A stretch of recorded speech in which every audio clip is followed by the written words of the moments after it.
Assalamualaikum, halo guys, ketemu lagi dengan saya Indra. Kali ini kita akan kembali ngebahas tentang toke. Kalau ada di antara kalian sekarang yang lagi mau transaksi toke dan juga nggak mau ketipu, maka kalian tepat banget nonton video ini. Karena kali ini dalam video kita sekarang bakal ngebahas tentang modus penipuan toke. Sebenarnya sih kita dulu udah pernah ngebahas tentang modus penipuan ini. Itu adalah video yang berjudul Fakta Penipuan Toke. Tapi kan dalam video itu luas ya. Itu kita bahas tentang penipuan transaksinya, tentang toke palsu, dan juga macam-macam lah kita bahas luas. Nah sekarang kita mau ngebahas lebih mengerucut ya. Jadi apa yang mau kita bahas sekarang? Itu dua hal. Yang pertama kita bakal bahas tema tentang toke palsu. Loh, toke palsu emang ada? Banyak sekali ya. Biawak dicat. Oh, kawinan. Urusan kali ini mencari. Jadi banyak sekali bertebaran toke-toke palsu atau aspal negara kita ini. Dan yang kedua kita akan ngebahas tentang penipuan buyer toke atau pembeli toke. Kenapa? Karena semenjak saya upload video tentang toke, banyak sekali yang antusias jadi subscriber saya, dan banyak banget yang nanya ke saya tentang masalah toke, baik itu masalah gimana cara ngegedein toke, gimana cara transaksi yang benar, gimana supaya nggak ketipu, dan juga banyak yang pengen beli ya. Pertanyaan-pertanyaan pun ada yang udah saya jawab, tapi ada juga yang belum sempat saya jawab. Jadi mohon maaf banget buat yang belum terjawab semua pertanyaan-pertanyaannya. Nah cuman dalam video kali ini saya akan bahas pertanyaan yang benar-benar urgent ya. Kenapa? Karena kasihan banget ini melibatkan hidup seseorang. Kalau misalkan orang itu udah salah langkah sampai ketipu kan kasihan banget. Dan ini karena jumlahnya banyak banget yang sampai ketipu ya. Jadi banyak banget teman-teman subscriber yang WA ke saya, katanya masih tahu dia habis ketipu beli toke palsu, beli tokenya ini ternyata toke jadi-jadian. Dan ada juga yang ketipu sama pembeli maupun juga penjual. Terutama banyak yang ketipu ini atas transaksi toke yang ukurannya di atas 45 cm ya. Dan banyak juga korban yang ketipu sama pembeli. Jadi yang nipu ini bukan cuma penjual ya guys ya dalam transaksi toke ini. Ada yang ketipu sampai puluhan juta, bahkan sampai ratusan juta. Dan hampir aja kemarin ada yang WA ke saya, hampir bablas deh uang 50 juta. Kok bisa? Nah makanya sekarang kita mau ceritain ke teman-teman gimana ceritanya, supaya teman-teman juga nggak ngalamin hal yang sama dan bisa lebih berhati-hati ya apabila mengalami transaksi yang serupa. Oke, sekarang kita langsung aja bahas. Tapi kita bahasnya mungkin poin nomor 2 dulu, yaitu kita bahas modus penipuan buyer atau pembeli toke. Kenapa kita nggak ngebahas yang poin pertama yang bedain antara toke asli dan toke palsu? Karena itu kita harus bahas dan kita harus lihat langsung tokenya. Sedangkan sekarang udah malam banget. Ini saya rekamannya udah jam 11 malam ya. Nggak mungkin kalau kita lihat toke jam segini kan nggak kelihatan juga. Nah makanya nanti rencananya sih kita bakal bikin videonya. Abis ini bakal kita bikinin video yang tentang cara bedain toke palsu dengan toke asli. Makanya ikutin terus channel Indra ya. Oke, untuk mempersingkat waktu langsung aja kita mulai. Gimana sih modus penipuan buyer toke ini? Tapi sebelum mulai tolong bantu dulu subscribe channel saya Indra. Buat yang belum subscribe, dan juga di like dan di share ya video ini supaya saya terus bisa semangat untuk berbagi hal-hal dan info penting kepada teman-teman semua. Oke, langsung kita mulai ya. Tapi sebelum mulai, ini saya ingetin dulu ke teman-teman semua. Kenapa? Karena hal ini penting banget. Kalau teman-teman ngabain hal ini ya pasti bakal ketipu dong. Jadi hal pertama dalam transaksi toke ini teman-teman harus ya, dalam berbisnis apapun teman-teman harus selalu berpikir rasional. Apalagi ini dalam dunia toke ya. Karena kan toke ini juga udah agak aneh ya binatangnya. Atau barangnya agak aneh. Makanya banyak banget transaksi aneh-aneh. Makanya teman-teman harus selalu rasional dalam berbisnis, dalam berpikir transaksi ya. Gimana sih berpikir yang rasional itu? Yang pertama ya kita kalau transaksi harus normal aja gitu. Ada barang, ada uang. Jangan macam-macam kita ngeluarin barang tanpa ada uang duluan, atau sebaliknya kita ngeluarin uang tanpa ada barang duluan. Nah yang kedua, dalam berbisnis kita ini harus transaksinya aman ya. Gimana cara aman ya? Gampang dong. Kayak tadi kan ada barang ada uang, atau kita bisa terapin juga pakai garansi bank ya. Misalkan bank garansi, atau buat yang transaksi antar negara bisa pakai LC atau bisa pakai SKBDN. Dan yang ketiga, dalam transaksi kita bisa libatkan pihak ketiga seperti kita libatkan kepolisian atau notaris. Meskipun notaris ini pun belum tentu bisa menjamin aman, karena bisa aja notarisnya kan temennya si buyer atau si penjual, atau juga dia notaris jadi-jadian. Bohong-bohongan, bukan notaris beneran ya. Jadi sebelum kita mulai, saya tekanin teman-teman harus selalu berpikir rasional terlebih dahulu ya. Oke, nah langsung sekarang kita mulai ya. Gimana sih modus penipuan buyer atau pembeli-pembeli toke itu? Yang pertama, mereka itu pasti dong mainin psikologis ya. Dimana-mana juga semua penipu itu selalu mainin psikologis kita supaya tergiur atas uang besar, atas nominal yang nggak kira-kira, yang bikin kita geleng-geleng kepala, yang bikin kita susah tidur ya. Misalkan dibilangin ini transaksi tokennya kalau misalkan laku bisa laku ratusan miliar atau bisa miliaran, pokoknya angkanya nggak kira-kira lah. Nah jadi dia awalnya itu selalu mainin psikologis kita, dia selalu buat kita tergiur dengan uang yang besar. Sehingga poinnya dia itu kalau dapat kita udah terpancing, udah tergiur, udah kita ngayal-ngayal, ngimpi-ngimpi, nah masuk kalau di sana kita akhirnya hilang lah rasionalitas kita dalam bertransaksi, dalam berbisnis. Itulah yang nyebabin kita bisa ketipu, dan setelah kita hilang rasionalitas, si penipu itu bisa langsung dengan mudah masuk dan lakuin perangkap-perangkap selanjutnya. Oke, modus pertama yang dilakukan oleh penjual itu adalah, kita bukan bahas uang geser ya, karena uang geser itu biasa dilakukan oleh penipu-penipu, tapi yang ngelakuinnya adalah penjual toke. Nah kalau dalam bayar toke, pembeli toke, dia bukan lakuin uang geser, tapi ada istilah bahasa uang admin kunjungan dan sebagainya. Jadi lucu guys, jadi dalam transaksi toke ini, dia ini ngebuat skema ini supaya biasanya dikenal bahwa emang ada yang namanya administrasi kunjungan itu. Jadi dia tuh mau lihat barang tapi minta uang dulu, kan aneh ya. Ibarat kita mau beli mobil nih ke showroom, saya mau beli mobil Mercy nih, mau beli mobil Mercy yang paling tinggi seri S nih. Nah saya bilang ke showroomnya, oh minta duit dong, minta gantiin operasional saya buat sana kan saya pakai ongkos nih. Lucu kan ya? Jadi alasan dia minta uang itu macam-macam. Ada yang kayak tadi saya bilang dia minta ganti ongkos, atau juga dia bilang ada biaya karena kesana dia sama-sama tim banyakan. Ya itu suruh siapa banyak-banyakan, itu kan urusan si bayarnya dong. Kalau nggak mau mahal-mahal ya udah nggak usah banyak-banyak, nggak usah kayak mau tanding sepak bola ya kesebelasan. Ya kita datangnya kompeten aja, yang orang-orang yang bener-bener perlu. Dan lucunya apa? Dibilang kan ini transaksi miliaran ya. Dibeli seharga 10 miliar, ratusan miliar, tapi masa ongkos jadi pertimbangin kan ya, dimasalahin, bener nggak? Kalau orang-orang yang udah punya uang miliaran itu ya nggak mungkin dong mikir uang receh kayak gini. Dan dibilang untuk ganti biaya hotel, ya suruh siapa di hotel ya? Bener nggak? Tapi kan tetap aja kalaupun dia uangnya banyak, orang kaya, hotel mah receh tuh. Saya juga dulu pernah nih sama tim, sama-sama ya. Saya waktu itu pernah mau beli toke, tapi sih saya belinya bukan buat macam-macam, karena emang teman saya ini hobi toke aja. Dia emang kolektor reptil, suka cari toke yang besar ya. Itu saya pergi bareng-bareng sama tim tuh, pakai pesawat terbang, nginepnya di hotel yang bagus, yang mewah juga, dan kita ongkosnya mahal juga, nggak biasa lah.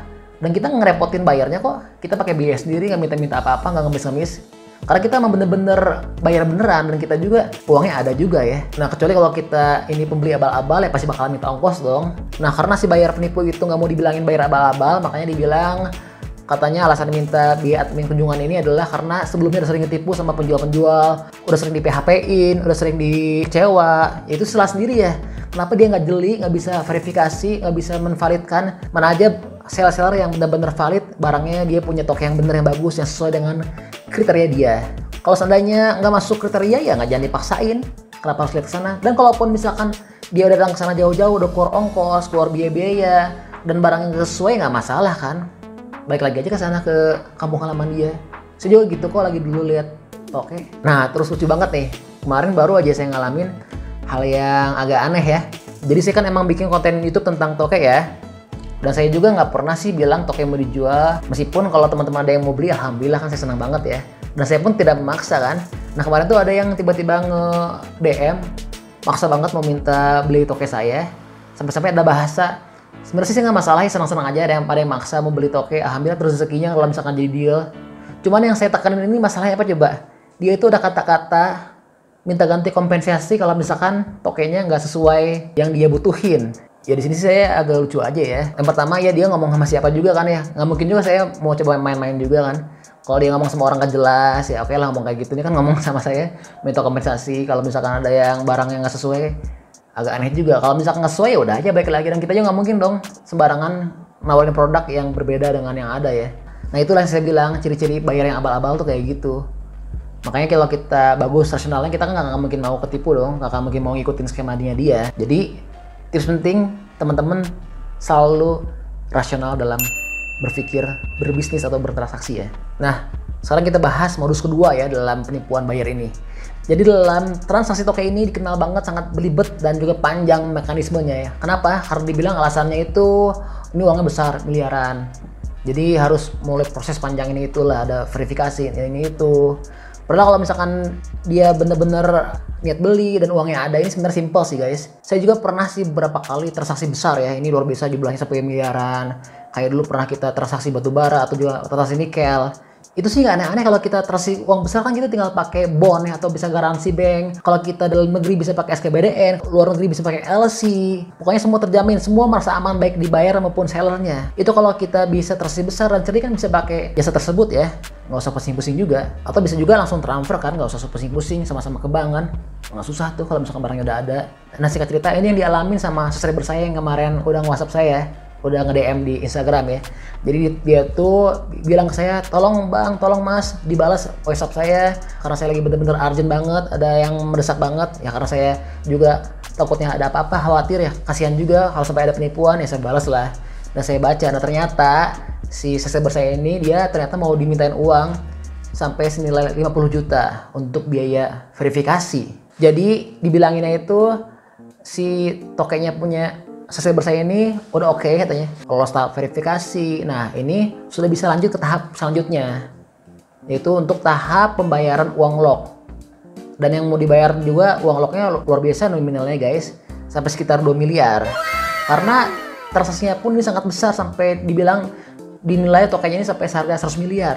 Dan seperti yang saya bilang, calon bayar ini mengiming-imingi si penjualnya supaya dia mimpi dapat uang besar. Ya tujuannya tadi supaya hilang rasionalnya, supaya dia mau transfer si uang verifikasi yang 50 juta itu supaya dapat cair yang uang lock 2 miliar dan dapat cair uang yang transaksi tokennya 100 miliar. Dan supaya si penjual ini percaya, dia tuh bilang perusahaan besar, dia tuh bonafit punya kantor bagus, punya perusahaan, punya PT, pakai bajunya jas rapih ya, atau pemimpin perusahaan apa. Padahal kalau teman-teman tahu itu semua bisa aja di setting semua guys. Kantor bagus dia bisa sewa ya, karena kan dia tahu dia mendapat uang 50 juta atau berapa ratus juta dari calon korbannya, ya dia sewa aja dulu kan, atau dia minjem kantor orang dulu. Kalau baju mah ya gampang lah, tinggal nyewa juga, minjem juga bisa kan. Dan kalau untuk bikin PT juga itu nggak susah guys, apalagi dia cuma keluar uang buat bikin PT bisa dapat uang puluhan juta kan nggak susah juga.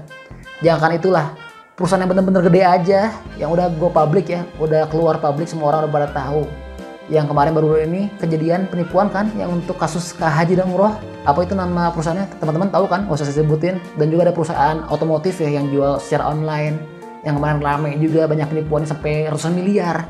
Itu udah publik loh kok perusahaannya, dan bisa nipu juga kan. Apalagi ini perusahaan abal-abal yang belum jelas juga ya, pasti bisa jelas, masih bisa tinggi untuk resiko melakukan penipuannya. Oke, sekarang kita balik lagi ke laptop. Masalah yang tadi uang verifikasi 50 juta.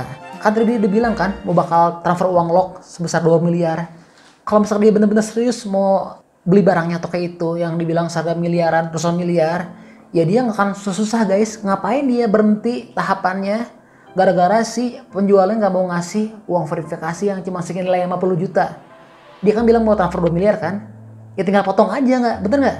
Berarti 2 miliar dikurangin uang verifikasi 50 juta, berarti dia transfer ke si penjualnya 1 miliar 950 juta. Kan nggak susah ya? Bener nggak? Dan juga lucunya apa? Orang ini membeli toke seharga 100 miliar, masa uang 50 juta aja dimasalahin, bener nggak? Itu uang receh guys, nggak ada apa-apa dibandingin uang 100 miliar. Jadi pesan saya, teman-teman selalu berpikirlah rasional. Sekiranya masuk akal, jalanin. Kalau sekiranya nggak masuk akal, jangan jalanin. Semuanya penipu-penipu itu calon buyer, calon penjual setelah diterima uang langsung raib, bakal hilang kontak. Apalagi dibilang ini biaya verifikasi 50 juta guys. Lucu nggak? Lucu banget lah. Verifikasi itu apa sih? Verifikasi itu cuma ngecek tokennya ini bener nggak, tokennya asli atau palsu, bututnya bener atau ada sambungan, panjangnya bener nggak nyampe yang diminta, sesuai dengan kriteria nggak. Masa sampai 50 juta? Bener nggak? Lucu banget ya. Oke, sekarang kita lanjut ke modus penipuan ketiga. Jadi tujuan dari bayar-bayar itu, yang bayar-bayar penipu itu, pertama dia ngambil uang kan, ngambil uang dengan tadi dua cara, dibilang ada biaya admin kunjungan dan juga ada biaya verifikasi. Dan tujuan kedua dia adalah ambil tokenya. Nah, karena seperti yang tadi saya udah bilang bahwa mekanisme toke ini sangat dibuat panjang dan belibet. Nah, ada celah peluang si penipu itu bisa ngambil tokenya penjual. Kapan? Ya pada saat dia bilang mau lakuin verifikasi. Itu kan biasanya dia lakuin verifikasi di hotel lah atau di tempat manapun. Nah itu begitu dia verifikasi, begitu si penjualnya nggak ngikutin barangnya lagi diambil, nah itu bisa ada terjadian yang tidak diinginkan. Bisa jadi tokenya dibawa kabur, atau tokenya ditukar sama ukuran toke yang lebih kecil. Nah makanya teman-teman yang lagi jadi penjual toke, begitu tokenya dibawa sama calon pembeli, terus pantau, ikutin, ya sampai kasih celah penipu-penipu untuk bawa kabur tokenya. Karena ini kejadiannya nggak sedikit ya, banyak banget yang ditipu, diambil tokenya pada saat dia mau transaksi, dibilangin lagi mau verifikasi atau mau diukur. Terus pantau, ikutin toke kamu ya. Tujuannya apa sih dibawa kabur toke? Ya jelas lah, dia bawa kabur toke mungkin dia bisa buat jual lagi, atau bisa juga buat bahan dia untuk nipu orang-orang lain ya. Oke, mungkin paling segitu aja sharing saya tentang modus penipuan buyer atau pembeli toke. Kalau sekiranya teman-teman ada pengalaman lain, tolong bantu share dong, tulis di kolom komen supaya kita bisa nambah terus ilmu-ilmunya dan supaya kita lebih berhati-hati dalam bertransaksi toke, supaya semua teman-teman di sini selamat dan aman ya. Next video seperti janji saya, kita bakal bikinin video cara bedain antara toke asli dan juga toke palsu, aspal atau toke jadi-jadian atau toke siluman ya. Nah buat teman-teman yang kira-kira ada masukan, kira-kira berikutnya kita bikinin video apa lagi, tulis di kolom komen aja ya. Oke, makasih udah ngikutin channel saya Indra. Jangan lupa di subscribe, di like, dan di share. Stay tune at my channel. See you!